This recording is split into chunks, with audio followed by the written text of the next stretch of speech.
Mis hermanos, nosotros no estaremos aquí para siempre. El día llegará cuando toda esta generación de cristianos habremos desaparecido por completo. Y es ahora, no mañana, cuando debemos comenzar a preguntarnos qué será de Iglesia Bíblica del Señor Jesucristo cuando llegue ese día. Cuando ya nosotros no estemos aquí. Ese es el tema que comenzamos a considerar esta mañana a la luz de la enseñanza del Salmo 78. Y como ya dijo el pastor Salvador, por causa del tiempo, solo pudimos tocar 2 de los 3 encabezados que tenía previsto para el mensaje de la mañana. Vimos en primer lugar que es la voluntad expresa de Dios para su pueblo que se esfuerce por alcanzar a la próxima generación. Salmo 78 otra vez, dice la palabra de Dios: escucha, pueblo mío, mi ley, inclinad vuestro oído a las palabras de mi boca, abriré mi boca en proverbios, hablaré cosas escondidas desde los tiempos antiguos, las cuales hemos oído y entendido, porque nuestros padres nos las contaron. No las encubriremos a sus hijos, contando a la generación venidera las alabanzas de Jehová y su potencia y las maravillas que él hizo. Y vemos más adelante cómo ellos estaban empeñados en que no solamente sus hijos escucharan eso que ellos habían escuchado de sus padres, sino también equipar a sus hijos para que ellos también a su vez lo cuenten a sus hijos. Vimos en segundo lugar esta mañana que los padres son los responsables primarios de cumplir esta encomienda. Esto es evidente en esta porción que acabamos de leer. Nuestros padres nos las contaron, nosotros las contaremos a nuestros hijos para que ellos a su vez lo cuenten a sus hijos. Y vimos varios textos esta mañana y fue simplemente una selección. Hay muchos textos de la palabra de Dios que enfocan a los padres como los responsables primarios de hacer esta labor. Ahora bien, y aquí está mi tercer encabezado que no pude tocar esta mañana. Cuando hablamos de alcanzar a la próxima generación, ¿a qué nos estamos refiriendo? Alguien pudiera pensar que con todo lo que ya hemos dicho, eso es evidente y claro, pero yo no quiero dejar esto simplemente como una presuposición. Cuando hablamos de alcanzar a la próxima generación, según el Salmo 78, ¿qué es exactamente lo que nosotros como padres y nosotros como iglesia estamos llamados a hacer? Bueno, según este salmo, estamos hablando de traspasar el conocimiento necesario de las Escrituras a la próxima generación para que ellos pongan su esperanza en Dios, su confianza en Dios, para que anden en sus caminos y para que ellos a su vez estén equipados a traspasar esa misma enseñanza a la próxima generación. Eso es lo que estamos llamados a hacer. Nosotros estamos llamados a traspasar a nuestros hijos suficiente conocimiento de las Escrituras como para que ellos pongan su confianza en Dios, para que anden en sus caminos y para que estén equipados a traspasar ese mismo legado a la próxima generación. Eso nos muestra de entrada, hermanos, que la Biblia es el centro de esta tarea que nosotros estamos llamados a hacer. Versículo 5. Él estableció testimonio en Jacob y puso ley en Israel, la cual mandó a nuestros padres que la notificasen a sus hijos. ¿Quién es Él? Él estableció testimonio en Israel. Obviamente Dios. Hay una revelación que vino de parte de Dios a los padres. Esa revelación está registrada en las Escrituras por inspiración del Espíritu Santo. Y ahora esos padres debían traspasarla a sus hijos. Así que no se trata simplemente de una mera tradición religiosa, se trata de una revelación. Queridos hermanos, Dios ha hablado. Yo no estoy esperando que ustedes salten de sus asientos con esa declaración, pero ¿saben qué? Deberíamos saltar de nuestros asientos. Dios ha hablado. Dios no es mudo, Él ha hablado, Él ha dicho algo. Dios ha hablado. Y lo que Él ha dicho es tan importante, es tan trascendental, que eso debe ser traspasado de una generación a la otra. Eso quiere decir, como bien señala John Piper, que la Biblia es el sol en el sistema solar de todo lo que enseñamos a nuestros hijos, tanto en el hogar como en la iglesia. Hay muchos libros en el planeta, muchos libros cristianos inclusive, que nosotros podemos usar, pero mis hermanos, todos los otros libros son como planetas oscuros que deben ser iluminados con la luz que emana de este libro. Todos los libros escritos por hombres deben ser juzgados y evaluados a la luz de lo que dice este libro. Es así de sencillo. Mis hermanos, nosotros tenemos la tarea de enseñar a nuestros hijos a pensar bíblicamente. Toda nuestra enseñanza debe estar empapada con las verdades de lo que Dios nos ha revelado aquí. En el Salmo 19, versículo 9, hablando de la revelación de Dios, dice David, los juicios de Jehová, y él no se refiere allí a los castigos de Dios. ¿Han oído ustedes cuando alguien se refiere a otra persona y dice que tiene buen juicio, que tiene opiniones acertadas? Bueno, lo que el salmista está diciendo allí es que las opiniones de Dios son verdad, todas justas. En otras palabras, la realidad de las cosas son como Dios dice que son, no como nosotros quisiéramos que fueran. Lo que Dios dice del hombre es lo que el hombre es. Lo que Dios dice acerca de este mundo es lo que este mundo es. Lo que Dios dice acerca de cómo debemos vivir la vida es así que debe ser y no de otro modo. Es su opinión del matrimonio lo que importa, no la de ninguna otra persona. Es lo que Dios opina del aborto lo que importa. Es lo que Dios opina de la eutanasia lo que importa. Es lo que Dios opina con respecto a cualquier cosa lo que importa. Y como decíamos esta mañana, cuando los expertos y la palabra de Dios se contradicen, entonces sea Dios veraz y todo hombre mentiroso. La palabra de Dios es infinitamente más preciosa que cualquier teoría o filosofía que el mundo pueda proveer. Y es esa palabra la que debemos traspasar a nuestros hijos. ¿Con qué propósito? ¿Cuál es la meta que nosotros queremos alcanzar? Que pongan su confianza en Dios. Versículo 7, a fin de que pongan en Dios su confianza. Y no se olviden de las obras de Dios. Mis hermanos, la meta de esta instrucción no es levantar una generación de personas decentes. La meta no es levantar una generación de personas laboriosas. Es una generación de hombres y mujeres que tengan tal conocimiento de la gloria, el poder, la majestad y la magnificencia de nuestro Dios, que pongan toda su confianza únicamente en Él. Por eso es que dice en el versículo 4, no las encubriremos a sus hijos, contando a la generación venidera las alabanzas de Jehová y su potencia y las maravillas que hizo. Mis hermanos, la Biblia no es un conjunto de historias de las que nosotros podemos sacar lecciones morales y religiosas o espirituales. No, la Biblia es el libro en el que Dios se revela al hombre. De manera que si la enseñamos correctamente, nuestros hijos se van a topar con ese Dios de gloria, con ese Dios magnificente en cada una de sus páginas. No es la historia de Abraham, es la historia del Dios de Abraham. No es la historia de David, es el Dios de David. No es la historia de Daniel, es el Dios de Daniel. Y el Espíritu Santo puede usar esa visión de Dios para traer a nuestros hijos al arrepentimiento y a la fe. De paso, esa es la fortaleza del currículum que nosotros usamos en nuestras clases de escuela dominical, el currículum de niños deseando a Dios, que todo gira en torno a la persona de Dios, no en torno a la persona del hombre. Hay muchas historias en la Biblia, pero todas ellas revelan una gran historia cuyo único protagonista es el Dios Trino, que salva a los pecadores a través de la obra redentora de Dios el Hijo. Él es el protagonista, Él es el héroe. Y esa es la gran historia que nuestros hijos deben conocer para que aprendan desde niños que nuestro Dios es enteramente digno de confianza.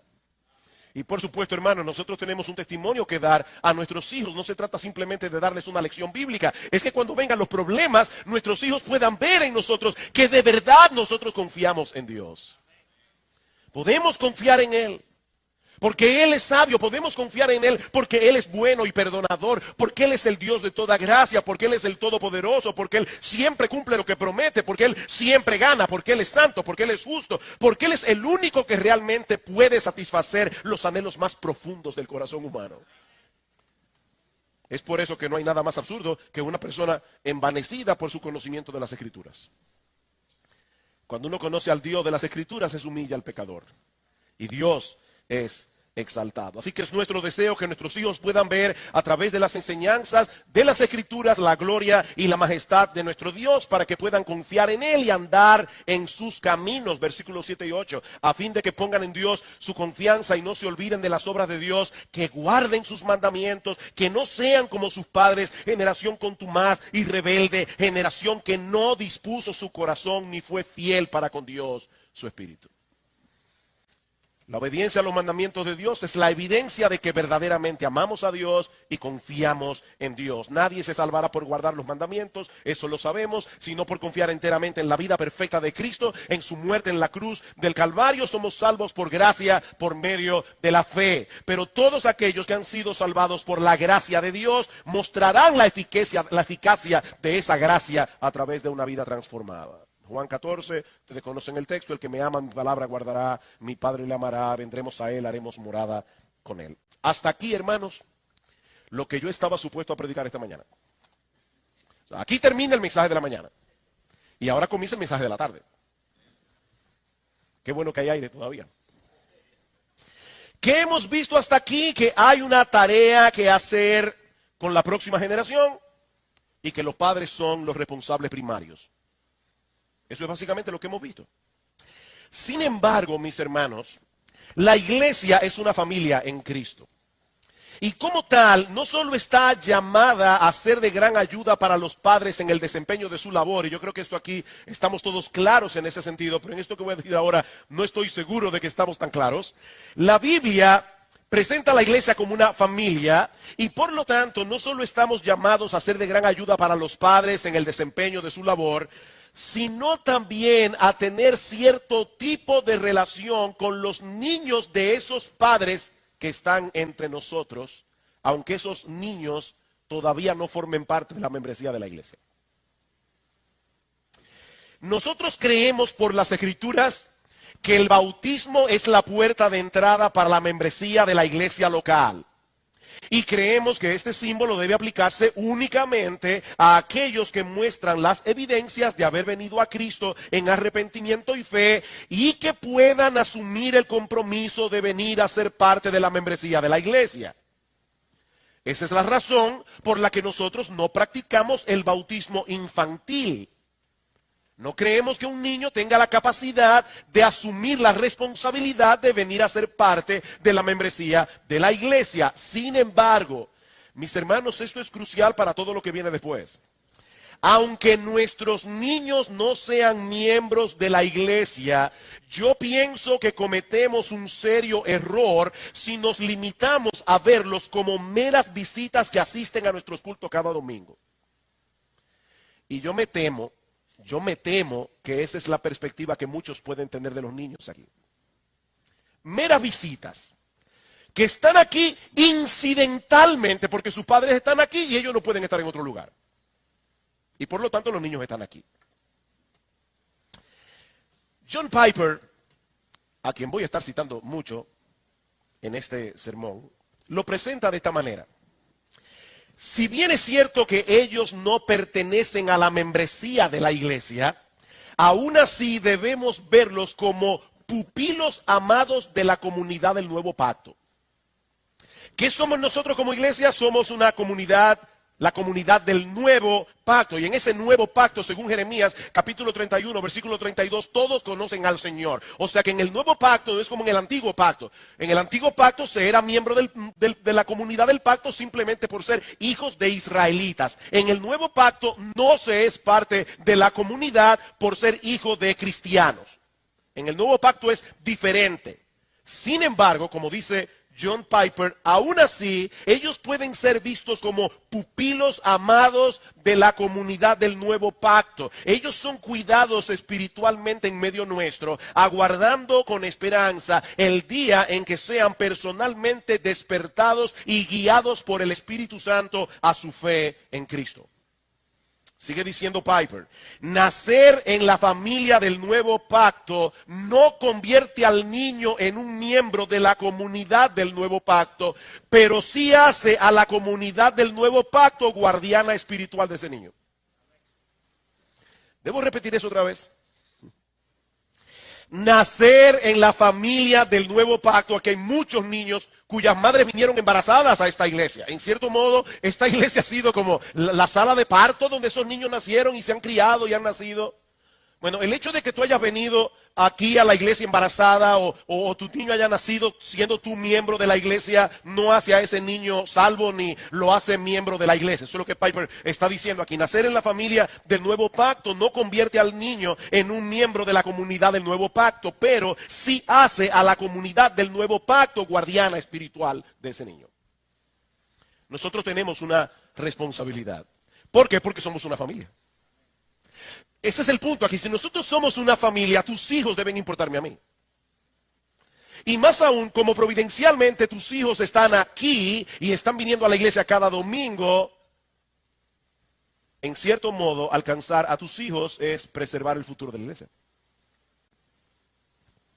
Esa perspectiva de la cosa nos ayuda a entender cuál es el papel que juega la iglesia, en la tarea encomendada por Dios de traspasar a su palabra a la próxima generación. El hecho de que los padres sean los responsables primarios de llevar a cabo esa tarea no quiere decir que la iglesia deba desentenderse de ser una mano de ayuda, de ser una mano de apoyo para los padres en el cumplimiento de esa responsabilidad y funcionar como una especie de segundo hogar espiritual para los niños. Ahora bien, eso suena en teoría, ¿verdad? Muy bien, y espero que todos hayamos podido entender lo que esto implica. Pero, ¿cómo se ve eso en la práctica? O para ser más concretos, ¿cómo debe verse esa realidad en IBCJ? ¿Cómo debe verse eso que yo acabo de decir con respecto a nuestros niños? ¿Cómo debe verse eso en Iglesia Bíblica del Señor Jesucristo? Bueno, en primer lugar, instruyendo a los adultos en el culto congregacional y en otros contextos menos formales para que ellos a su vez sean cada vez más capaces de instruir a sus hijos. ¿Qué es lo que nosotros debemos estar haciendo aquí por la próxima generación? Instruyendo a los adultos. Nosotros estamos instruyendo a los adultos porque queremos alcanzar a la próxima generación. Nosotros veíamos esta mañana en el pasaje de Deuteronomio 6, que de paso Salvador lo leyó también al principio de este servicio, que el papel de Moisés era enseñar a los adultos la palabra de Dios y el papel de los adultos era enseñarla a sus hijos. Vamos a Deuteronomio capítulo 4. Deuteronomio capítulo 4, versículo 10. El día que estuviste delante de Jehová tu Dios en Horeb, cuando Jehová me dijo, reúneme el pueblo para que yo les haga oír mis palabras, las cuales aprenderán para temerme todos los días que vivieren sobre la tierra y las enseñarán a sus hijos. Reúneme al pueblo, Moisés, yo voy a darles la palabra de Dios, ellos aprenderán esa palabra, ellos atesorarán esa palabra y ellos tienen la responsabilidad de enseñar esa palabra a sus hijos. La labor más importante que hace la iglesia a favor de la próxima generación es equipar a través de la enseñanza de la palabra de Dios a aquellos que tienen la responsabilidad primaria de instruir a la próxima generación, los padres. Hace unos meses atrás, hablando en un mensaje acerca de la crianza, yo les hice una pregunta. Y yo voy a ver si lo que yo dije en aquella ocasión se atesoró, ¿verdad?, en el corazón. ¿Cuántos pasajes hay en el Nuevo Testamento que hablan directamente acerca de la responsabilidad que tienen los padres de criar a sus hijos en la disciplina y amonestación del Señor? En otras palabras, ¿cuántos pasajes hay en el Nuevo Testamento que hablan directamente acerca del tema de la crianza? Traten de recordar. Solo 2. Increíble, un tema tan importante y en todo el Nuevo Testamento hay solo 2 versículos que hablan de la responsabilidad de los padres. Efesios capítulo 6 versículo 4, Colosenses capítulo 3 versículo 1 y con muy pocas variantes ambos textos enseñan prácticamente lo mismo. Padres, no provoquéis a ira a vuestros hijos, sino criadlos en la disciplina y amonestación del Señor. Padres, no exasperéis a vuestros hijos para que no se desalienten. Eso es todo lo que el Nuevo Testamento dice acerca de la crianza de los hijos. La pregunta es, ¿cómo podemos explicar eso? ¿Será que el Señor no le da tanta importancia a la crianza de los hijos? Bueno, por lo que hemos visto, obviamente no, Dios le da mucha importancia. ¿Será que al Espíritu Santo se le olvidó incluir más textos bíblicos acerca de ese tema? No, porque la palabra de Dios es perfecta, la palabra de Dios dice exactamente lo que debe decir. ¿Cómo explicamos esa omisión? La respuesta más obvia es que la Biblia no es un manual de paternidad. La Biblia es una historia de redención. El centro de las Escrituras es el plan de salvación diseñado por Dios para reconciliar con Él a pecadores rebeldes, perdonando todos sus pecados y adoptándolos como hijos en base a la obra redentora de Cristo en la cruz del Calvario. Ahora viene la parte interesante. En la misma medida en que los adultos están cada vez más empapados del Evangelio y entienden las implicaciones del Evangelio, en esa misma medida estarán equipados para criar a sus hijos en la disciplina y amonestación del Señor. ¿Por qué algunos padres tienen problemas en la crianza de sus hijos? Porque ellos no saben cómo conectar los puntos, ellos no saben cómo conectar los que ellos dicen creer del evangelio con la crianza de sus hijos. ¿Por qué tú te exasperas con tus hijos? Porque fallan y fallan y fallan una y otra vez, y lo que corregiste ayer tienes que volver a corregirlo hoy porque estás olvidando el evangelio. ¿No es eso lo que Dios hace contigo todo el tiempo? ¿Por qué muchas veces no sabemos cómo instruir a nuestros hijos? Porque no estamos conectando los puntos con el evangelio. Así que lo que estamos supuestos a hacer en esta comunidad del nuevo pacto es animarnos y ayudarnos mutuamente a conectar los puntos del evangelio con la crianza, el evangelio con el trabajo, el evangelio con las tentaciones, el evangelio con mis luchas, el evangelio con todo lo demás. En el documento de Niños Deseando a Dios, que hemos citado ya, dice lo siguiente al respecto. Como parte de una iglesia, los padres están conectados a un cuerpo colectivo de sabiduría, una red de apoyo y ánimo que puede ayudarles en la responsabilidad de la crianza. Eso es especialmente importante dada la realidad de hogares de padres solteros, matrimonios con un yugo desigual y familias espiritualmente disfuncionales. Las iglesias están en una posición única para ayudar a cerrar la brecha para los niños y los padres que se encuentran en situaciones no ideales. Hermanos, ustedes se imaginan cómo debe ser una iglesia donde todos los miembros están apoyando a aquella madre divorciada que está sola tratando de llevar adelante a su hijo, o aquel joven que viene de una familia disfuncional y no tiene el papel claro de lo que es un papá, y hay hombres en la iglesia que pueden ayudar a ese joven a entender esa visión. Somos una familia, hermanos. Somos una comunidad. Nosotros no podemos desentendernos de la problemática de los niños y jóvenes que están en medio nuestro, porque son parte, son pupilos amados de esta comunidad del nuevo pacto, aunque no sean miembros de ella. Así que lo primero que hace Iglesia Bíblica, o debería ser Iglesia Bíblica del Señor Jesucristo, es instruir a los adultos en el culto público, en otros contextos menos formales, para que ellos a su vez sean cada vez más capaces de instruir a sus hijos. En segundo lugar, Iglesia Bíblica debería proveer instrucción a nuestros hijos a través del ministerio de niños y jóvenes de Iglesia Bíblica del Señor Jesucristo. Por la providencia de Dios, nosotros tenemos en medio nuestro a un grupo de padres, miembros de esta congregación, que están entre nosotros con sus hijos. ¿No deberíamos tomar ventaja de esta realidad para tratar de alcanzar esta generación con la palabra de Dios, trabajando juntamente con los padres? Bueno, hermanos, esa es la razón de ser del ministerio de escuela bíblica o de escuela dominical.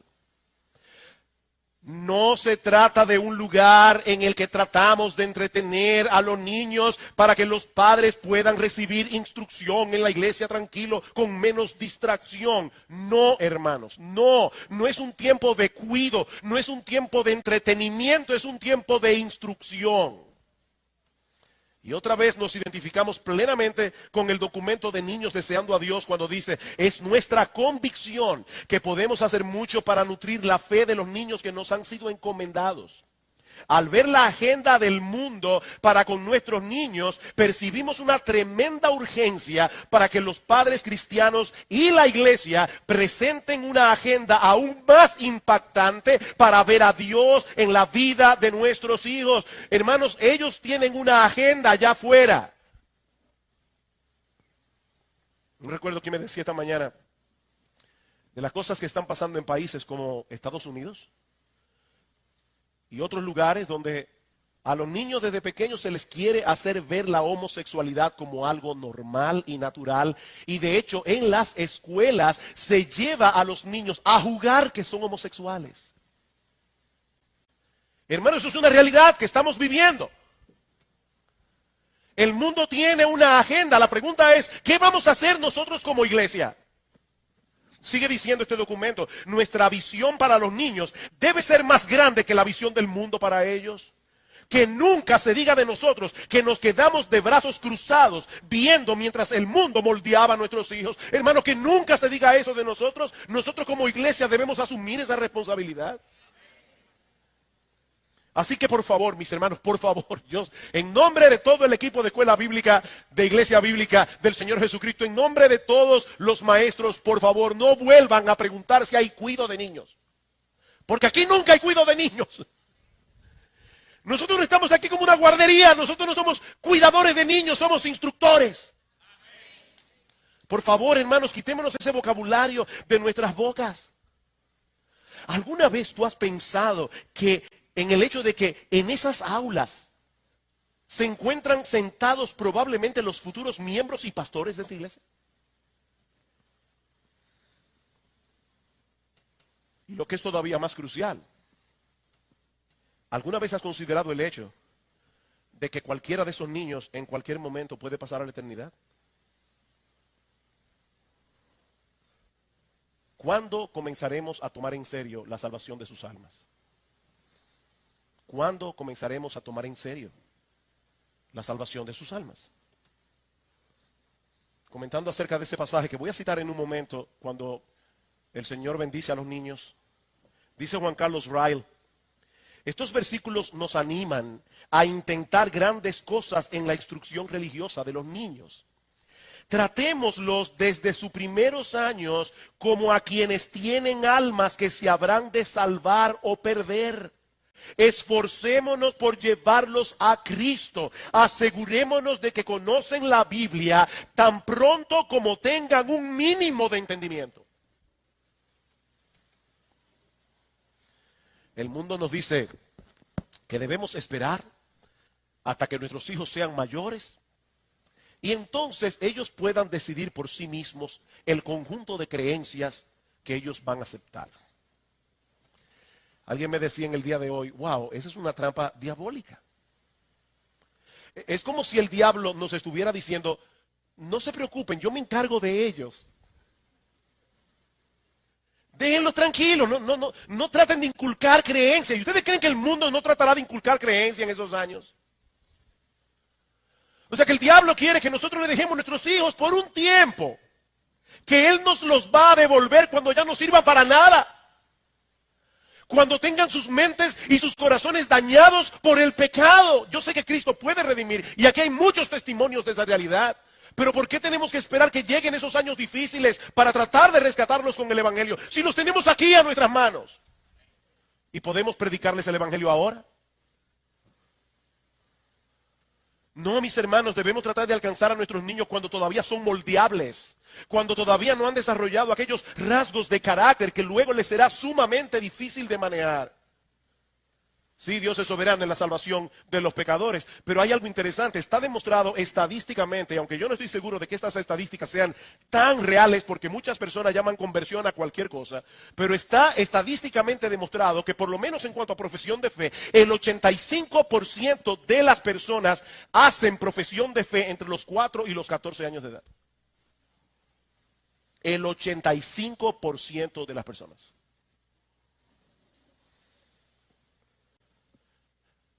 No, mis hermanos, nosotros no estamos aquí para hacer que la iglesia sea más entretenida para nuestros hijos. Hay padres que tienen preocupación con eso, quieren que la iglesia sea entretenida. No, hay muchas entretenciones allá afuera. La iglesia debería ser amada por nuestros hijos, la iglesia no debería ser aburrida, la iglesia debería ser estimulante para nuestros hijos, pero no estamos aquí para eso. Estamos aquí para que ellos reciban el evangelio de la salvación en medio nuestro. Estamos aquí para que ellos sean ayudados a forjar una mentalidad bíblica desde pequeños.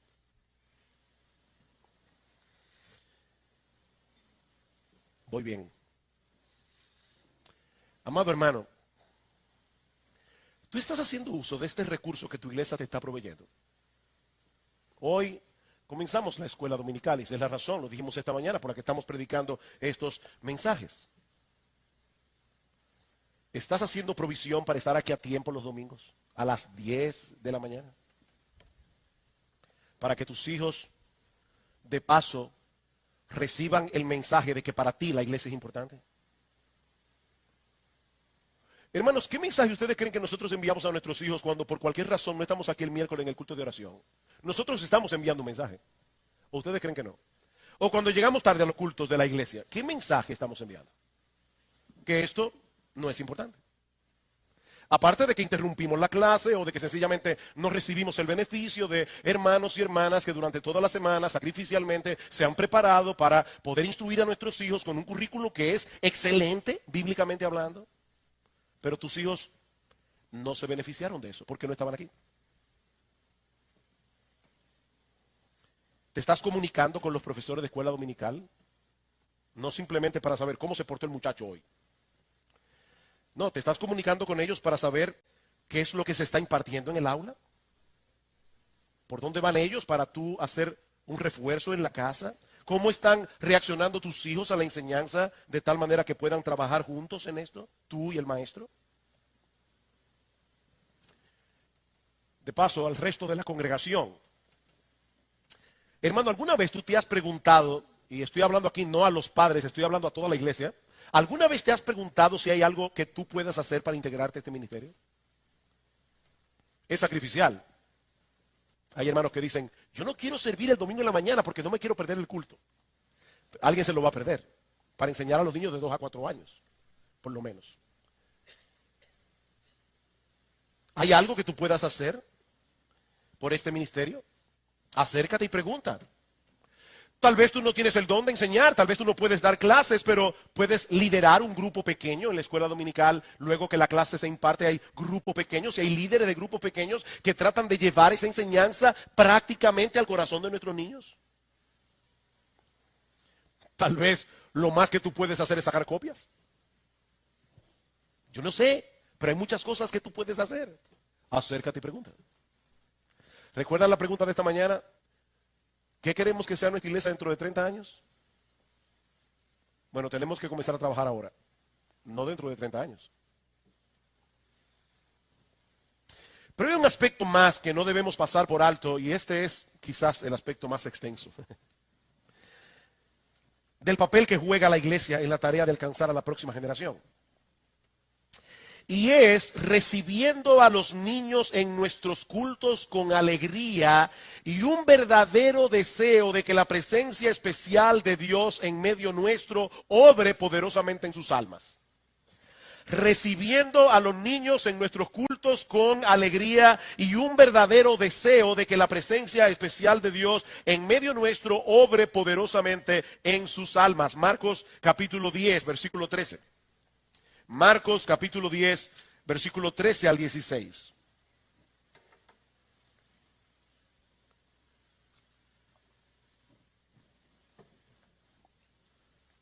Dice, y le presentaban niños para que los tocase. Si ustedes ven el contexto, el Señor está enseñando acerca del divorcio. Los israelitas en esa época tenían mucho interés en este tema.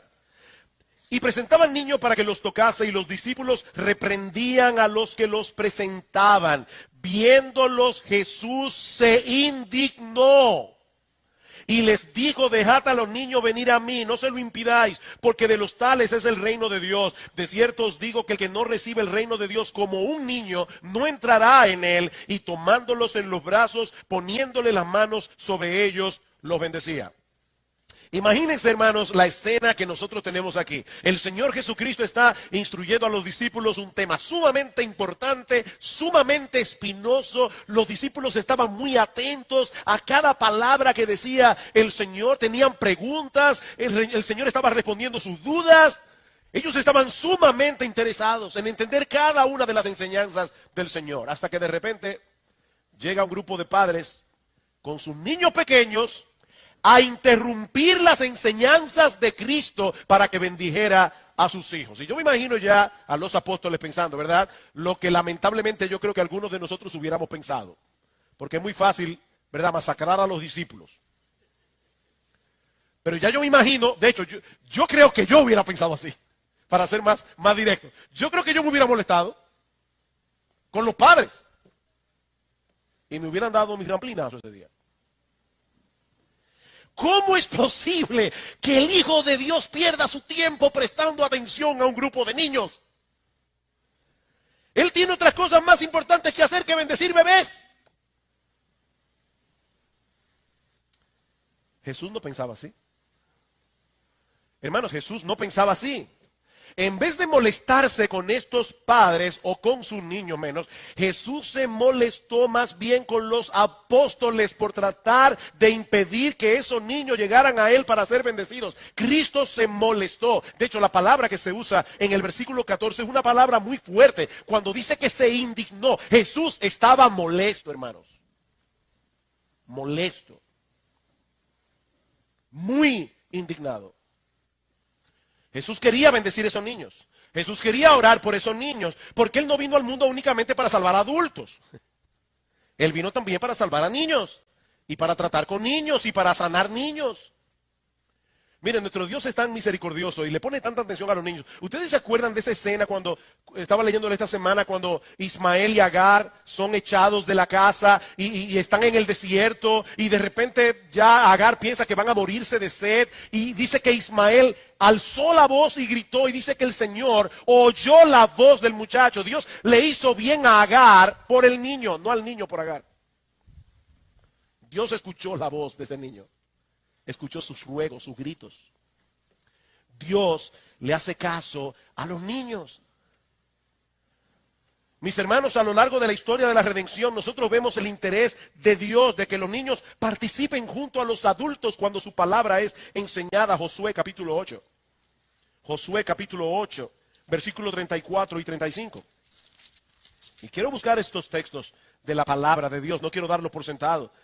Dice, después de esto leyó todas las palabras de la ley. Yo me pregunto, ¿cuánto tiempo pasó Josué leyendo todas las palabras de la ley? Los primeros 5 libros de la Biblia. ¿Cuánto tiempo se lleva a leer en voz alta Génesis, Éxodo, Levítico, Número, Deuteronomio? Y ahí estaba toda la congregación, sin aire acondicionado. Leyó todas las palabras de la ley, las bendiciones y las maldiciones conforme a todo lo que está escrito en el libro de la ley. No hubo palabra alguna de todo cuanto mandó Moisés que Josué no hiciese leer delante de toda la congregación de Israel y de las mujeres, de los niños y de los extranjeros que moraban entre ellos. Ahí no estaban los padres diciendo, hay cuido de escuela. No. No había cuido de nada con sus niños.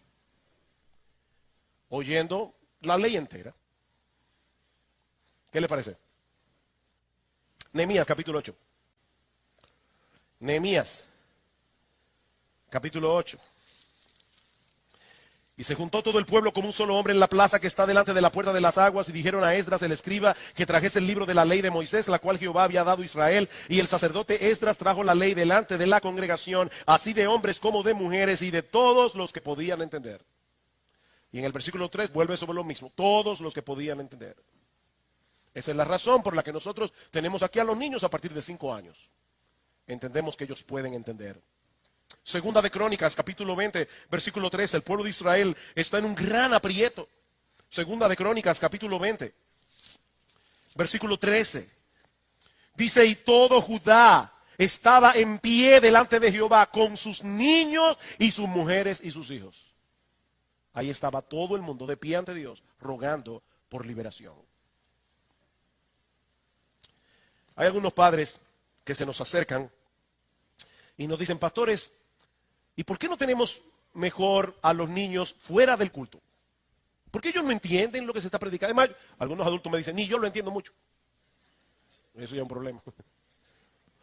Pero entonces, ¿para qué tener a los niños aquí? ¿No sería mejor? Hace unos años atrás, muchos años atrás, muchos, yo era soltero en esa época, muchos años, tengo 32 de casado. Nuestra iglesia tenía un culto para niños. Y yo lo recuerdo muy bien porque yo era que lo lideraba junto con mi novia en esa época. Yo tenía 18 años.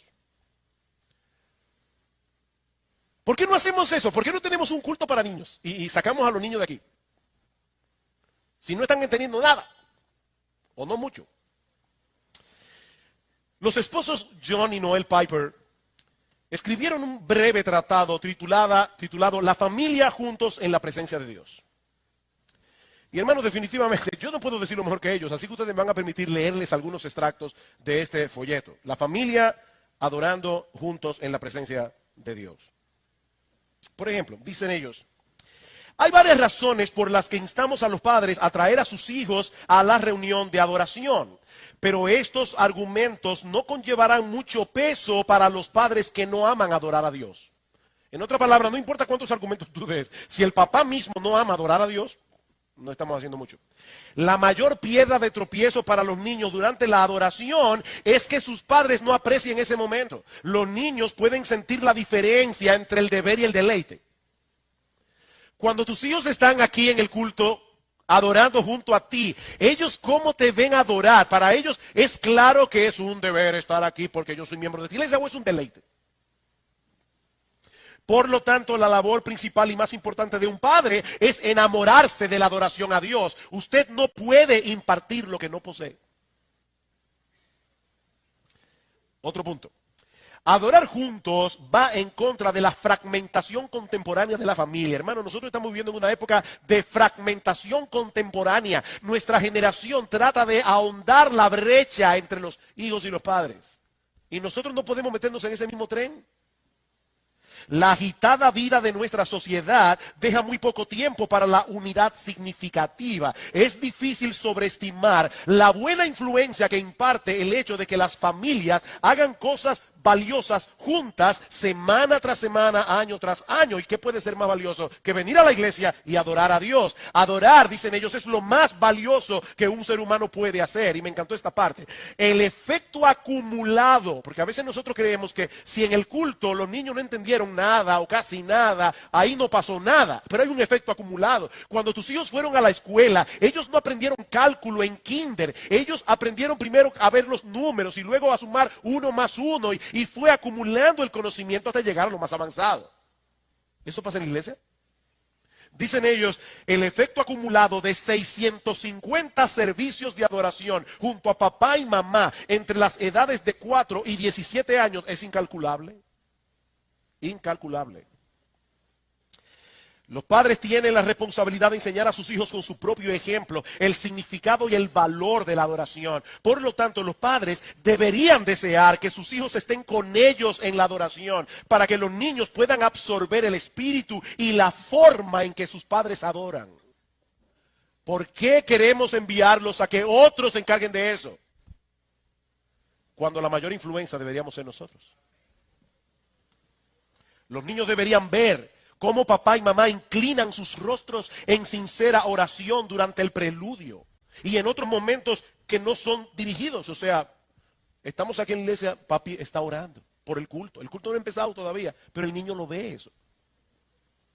Deberían ver cómo papá y mamá cantan alabanzas a Dios con gozo en sus rostros y cómo hambrientamente escuchan la palabra de Dios. Deberían absorber el espíritu de sus padres encontrándose con el Dios viviente. Los niños deberían ver eso. Sentarse tranquila y calladamente por 1 hora o 2 el domingo no es una expectativa excesiva para un niño saludable de 6 años a quien se le ha enseñado a obedecer a sus padres. Hermanos, eso no es una expectativa excesiva si el niño es un niño saludable y ha sido entrenado en casa, entrenado para obedecer. Sí requiere una medida de disciplina, dicen ellos, pero eso es precisamente a lo que animamos a los padres a hacer durante los primeros 5 años de la vida del niño. Aprender disciplina. Los niños, en un punto que se titula "No todo pasa por encima de sus cabezas". Hermano, yo no recuerdo la última vez que yo hice esto en el culto, de leer tanto de otro documento, pero yo creo que esto es importante. Y de esto no se habla mucho. Los niños absorben una tremenda y valiosa cantidad de información. Esto es cierto, aun si ellos dicen que están aburridos. ¿Oyeron eso, hermanos? Eso es cierto, aun si ellos dicen que están aburridos. La música y las palabras se vuelven familiares para el niño, y eso es importante. El mensaje de la música comienza a fijarse. El formato del servicio se vuelve natural. Hay algo que está pasando en la vida del niño. Él se está acostumbrando a esto. Pero esta es la parte que más me gustó de este folleto. Dicen ellos, hay una sensación de solemnidad y asombro que los niños deben experimentar en la presencia de Dios.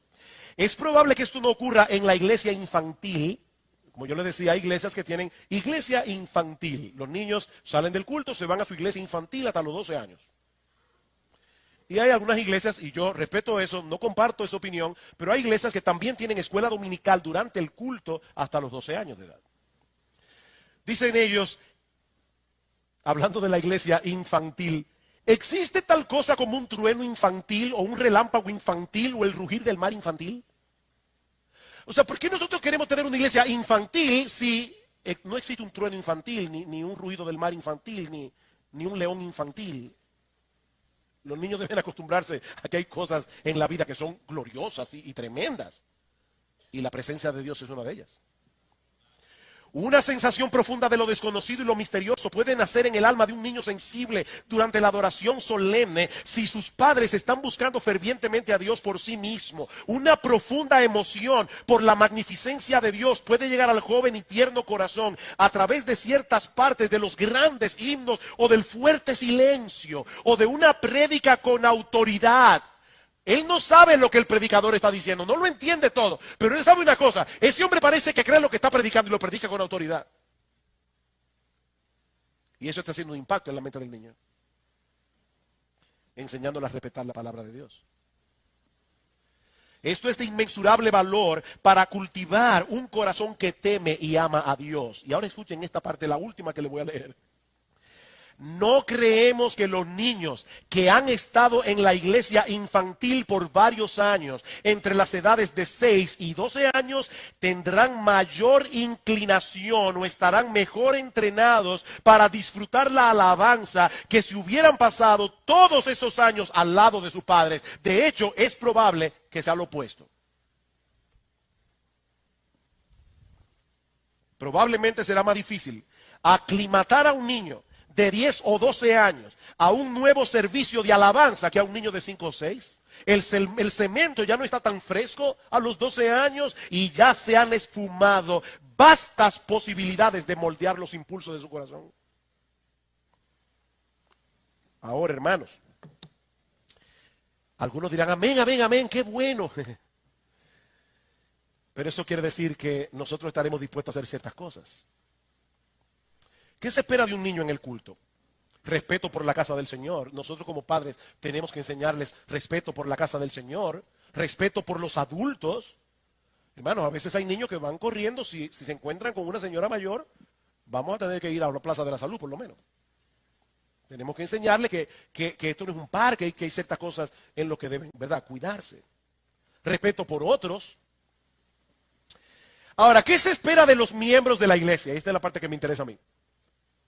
A los padres podemos tomarlos aparte y enseñarles algunos tips de cómo cuidar a sus hijos aquí en el culto. Pero hermanos, ¿qué se espera de la iglesia si esto es una realidad? Bueno, en primer lugar, que hagan sentir bienvenidos a los niños entre nosotros. Mi hermano, hagamos sentir bienvenidos a los niños entre nosotros. Estamos contentos de que estén aquí. Oigan, niños que están aquí esta noche. Estamos contentos de que estén aquí. Hay un predicador que dice, me encanta cuando los niños lloran en el culto. Porque eso quiere decir que por lo menos hay otra generación aquí. A mí no me encanta que lloren, pero me encanta que estén aquí. 2, ¿qué se espera de la iglesia? Que entiendan la diferencia entre la inmadurez y la rebeldía. Hermanos, son niños. Nosotros estamos diciendo, niños son bienvenidos aquí, pero son niños. Hay a veces que ellos se van a mover aquí, van a hacer una pregunta al papá. Y nosotros tenemos que entender que hay una diferencia entre lo que es inmadurez. La inmadurez no es pecado. La inmadurez es inmadurez. ¿Alguna vez ustedes llegaron a pensar en el hecho de que Jesús fue torpe? ¿O ustedes creen que yo estoy diciendo una herejía? Jesús, cuando niño, probablemente era torpe. Se le caían las cosas. Él no siempre ganaba cuando jugaban los juegos. Él era un niño, él tuvo que crecer, él tuvo que madurar. Y eso va a pasar con niños aquí. Van a pasar cosas. Pero nosotros somos, o deberíamos ser, reconocidos como una iglesia que hace sentir a los niños bienvenidos aquí. Y 3, si fuera necesario, ayudemos en amor a los padres que están teniendo dificultad con sus niños durante el culto. En amor. Como decía una mamá, a veces un niño se pasa el culto entero hablando atrás de ti. Bueno, eso distrae definitivamente. Una cosa es un niño que hace una pregunta, un niño que hace una cosa en un momento dado, un niño que se pasa el culto entero hablando y hay un problema. Bueno, acércate en amor, hermano. Y trata de ayudar a este papá.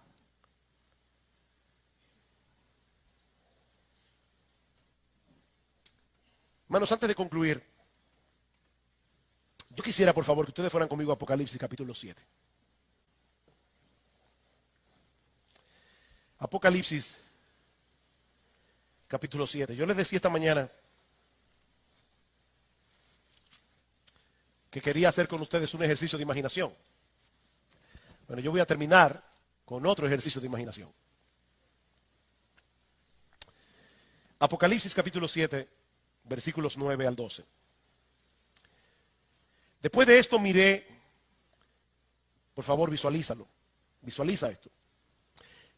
Quiero decir imagínatelo para que no se suene a decláralo. No, yo no estoy diciendo eso, es visualiza la escena. No, en ese caso. Después de esto miré, y he aquí una gran multitud, la cual nadie podía contar, de todas naciones y tribus y pueblos y lenguas, que estaban delante del trono y en la presencia del Cordero, vestidos de ropas blancas y con palmas en las manos, y clamaban a gran voz diciendo: la salvación pertenece a nuestro Dios, que está sentado en el trono, y al Cordero. Y todos los ángeles estaban en pie alrededor del trono y de los ancianos y de los 4 seres vivientes, y se postraron sobre sus rostros delante del trono y adoraron a Dios diciendo: amén. La bendición y la gloria y la sabiduría y la acción de gracias y la honra y el poder y la fortaleza sean a nuestro Dios por los siglos de los siglos. Amén. Por un lado, la Biblia nos enseña que nuestro Dios es soberano. Eso quiere decir que nuestro Dios lo controla todo.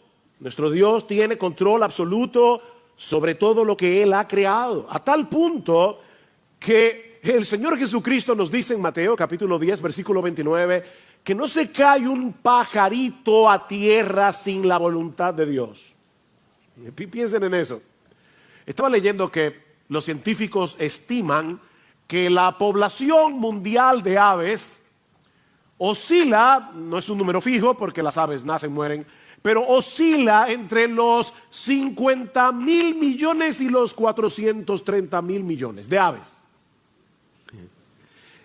Y Dios tiene el control de cada una de ellas.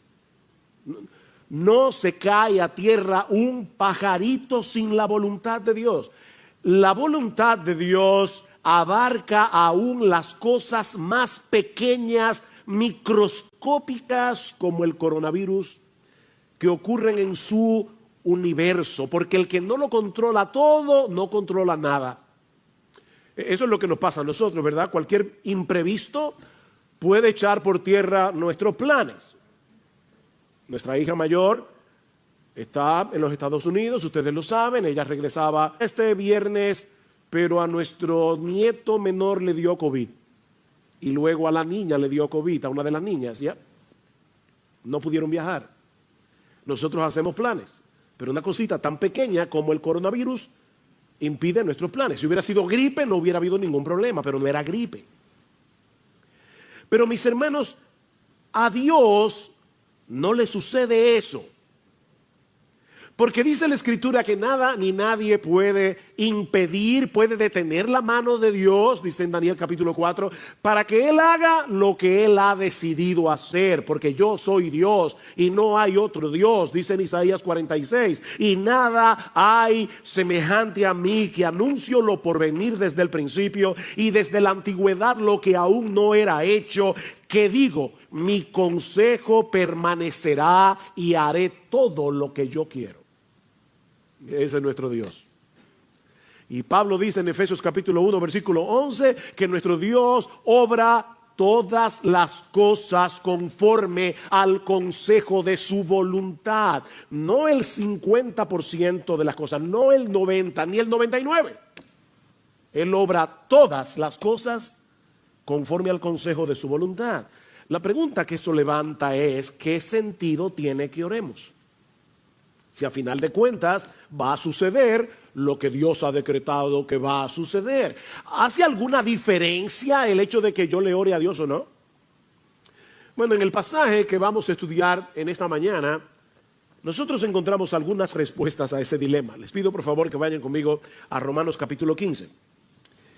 Incidentalmente, Pablo trata con este dilema. Versículo 30.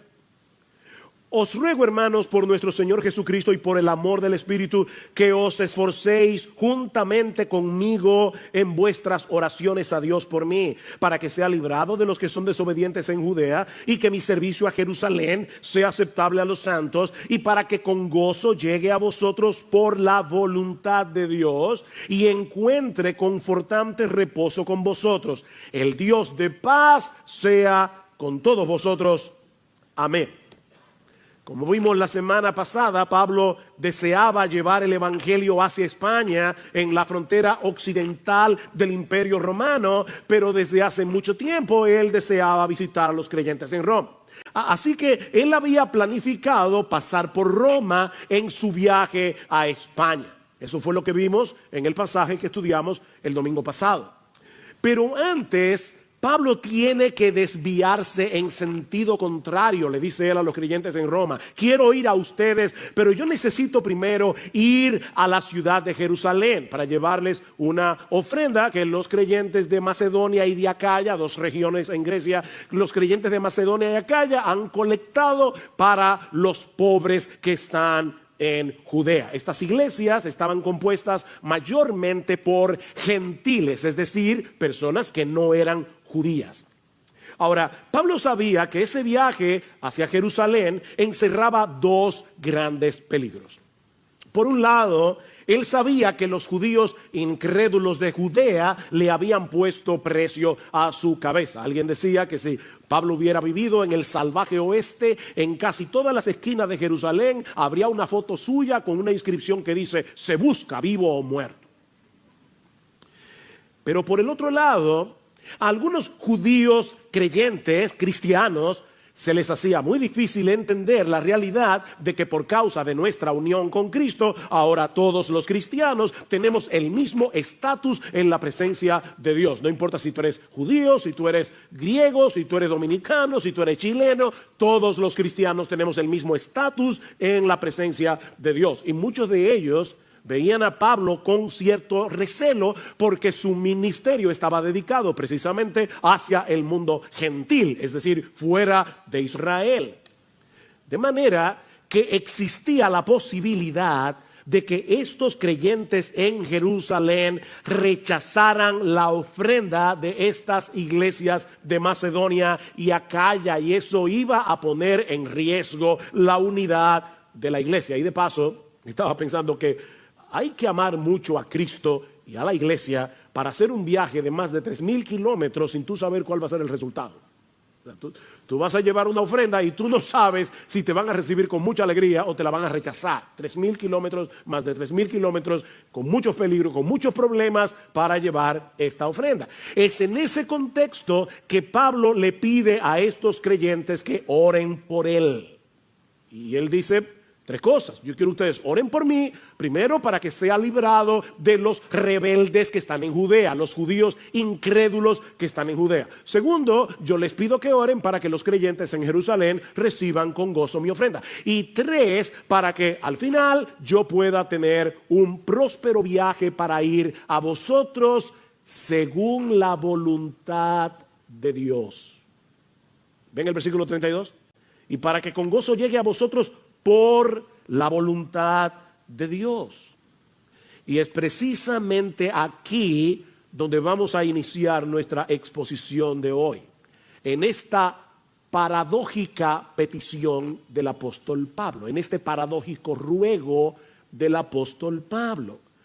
Mis hermanos, él está suplicando a estos hermanos que oraran por él para que pueda llegar a ellos por la voluntad de Dios.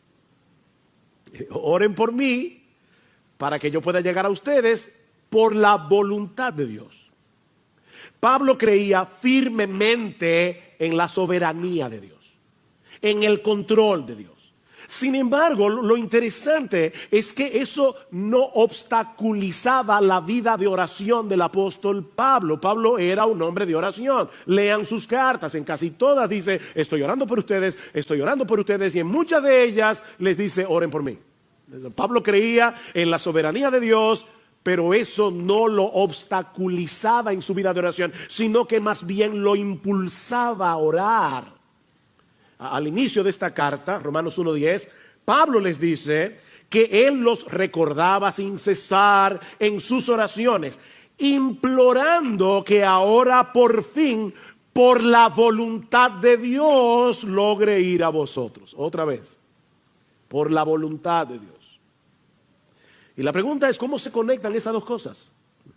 La soberanía de Dios por un lado y nuestras oraciones por el otro. ¿Para qué orarle a un Dios que obra todas las cosas según el consejo de su voluntad?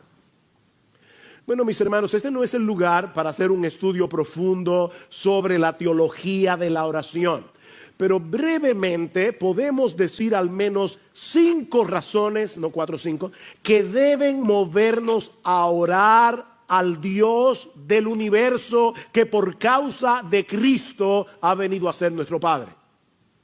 A ese Dios soberano que por causa de nuestra unión con Cristo ha venido a ser nuestro Padre. 5 razones para orarle a Él. En primer lugar, debemos orar porque Dios quiere que tengamos comunión con Él, abriéndole nuestro corazón como un hijo lo hace con su padre. Él quiere acercar nuestro corazón al suyo a través de la oración. Dios quiere que experimentemos la realidad de que somos sus hijos al depositar nuestras cargas sobre Él. Dice en Gálatas capítulo 4 versículo 6 que por el hecho de haber sido adoptados por Dios, escuchen esto, Él ha enviado el Espíritu de su Hijo a nuestros corazones clamando Abba, Padre. Wow. Dios envió el Espíritu Santo, que es el Espíritu de Cristo, a nuestros corazones para que nosotros podamos hablar con Él como lo hace Jesús. Eso es lo que Pablo está diciendo aquí. Yo recuerdo cuando yo era niño, y yo he contado creo esta historia antes, pero yo era asmático, lamentablemente me ha vuelto después de viejo o después de maduro. Y cuando yo era niño era mucho más asmático que ahora, y yo me acuerdo que a veces me levantaba 2, 3 de la mañana con un ataque de asma bien severo y yo iba a la puerta de la habitación de mi mamá, le tocaba la puerta y le decía, mami, estoy apretado. Y ella, con una cara tranquila, como si hubieran sido las 3 de la tarde, ella me daba el medicamento, se sentaba conmigo en la sala de mi casa, en una mecedora, a esperar que se me pasara el ataque de asma y luego nos íbamos ambos a dormir. Yo nunca oía a mi mamá quejarse por eso, era como lo más normal del mundo. Mis hermanos, lo que Dios quiere es que tú y yo tengamos esa misma confianza y vayamos al trono de nuestro Padre y le abramos nuestro corazón. Así que oramos porque Dios quiere que nosotros hablemos con Él. Pero en segundo lugar, debemos orar para manifestar nuestra dependencia en Dios, porque todos nosotros tenemos un sentido de autosuficiencia que deberíamos resistir constantemente en nuestro corazón. Y no hay una forma de hacerlo más eficaz que a través de la oración. Cada vez que nosotros oramos, estamos diciéndole al Señor, si Dios quiere, viviremos y haremos esto o aquello, como dice en Santiago. La oración es una declaración de absoluta dependencia en Dios. Y créeme, tu corazón, mi corazón necesitan ese recordatorio continuamente. En tercer lugar, debemos orar a Dios soberano, al Dios soberano que es ahora nuestro Padre por causa de Jesús. Debemos orar porque la oración glorifica a Dios. Al final de cuentas, todo lo que nosotros hacemos es para la gloria de Dios. Debemos orar porque la oración glorifica a Dios. Cuando oramos por algo y Dios responde, es Él el que se lleva la gloria. ¿No es así? Y todo lo que pidáis en mi nombre lo haré, dice el Señor en Juan 14, versículo 13, para que el Padre sea glorificado en el Hijo. Oren para la gloria de Dios. De hecho, esa es una de las razones por las que Dios quiere que no nos limitemos a orar como individuos, sino que oremos como iglesia. Y eso lo vemos en este mismo pasaje. Pablo había orado en el capítulo 1 porque él quería llegar a Roma. Y ahora le dice a los creyentes de Roma, oren por mí para que al final yo pueda llegar a vosotros. La oración de muchos contribuye a que Dios sea más ampliamente glorificado cuando Él responda el clamor de su pueblo. Escribiendo a los Corintios, Pablo les dice en su segunda carta que Dios lo había librado de morir en Asia y que él confiaba que Dios lo iba a librar otra vez. Y ahora escuchen, cooperando también vosotros con nosotros con la oración, para que por muchas personas sean dadas gracias a favor nuestro por el don que nos ha sido impartido por medio de las oraciones de muchos. Oren ustedes para que cuando Dios responde esa oración, muchos puedan elevar sus corazones en gratitud, dándole gracias a Dios. Nosotros debemos orar porque la oración glorifica a Dios.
Lassati mi scendi un mele tu, un sole che scuria trairà.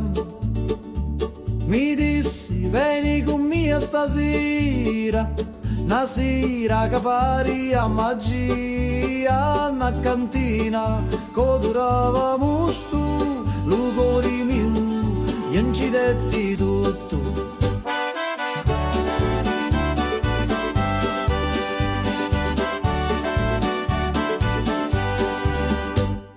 Gira chiagnina lenta e sorda, e giro frasso che canta ancora, che non è vino rosso come fuoco, ambivio frasso, scordavo loco, manichini, dove speranza, da sta terra tutto danza. Prega Maria che pazzo milico, mi persi su dai panni rossi, c'era una croce fatta d'olivi, mi dai su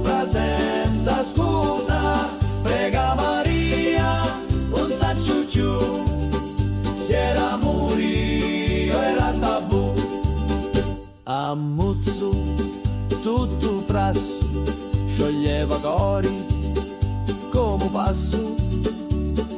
Tu c'era notte in vento con una luna appesa senza pentimento. Una voce mi chiamava tu funno, scendi ancora un perdi sto mondo. Da cantina il tempo si ferma, ogni goccia è storia eterna. Cutti a me lato, cutti a me cori, sti stidi cacciato non mori. Scuro fora, ma luci dintra, a voci to, sempre mi senta. Prega Maria che faccio milico, mi persi su dai panni rossi, c'era una croce fatta d'olivi, mi dai sopra senza scusa. Prega Maria, un saccio giù, se era morio era tabù.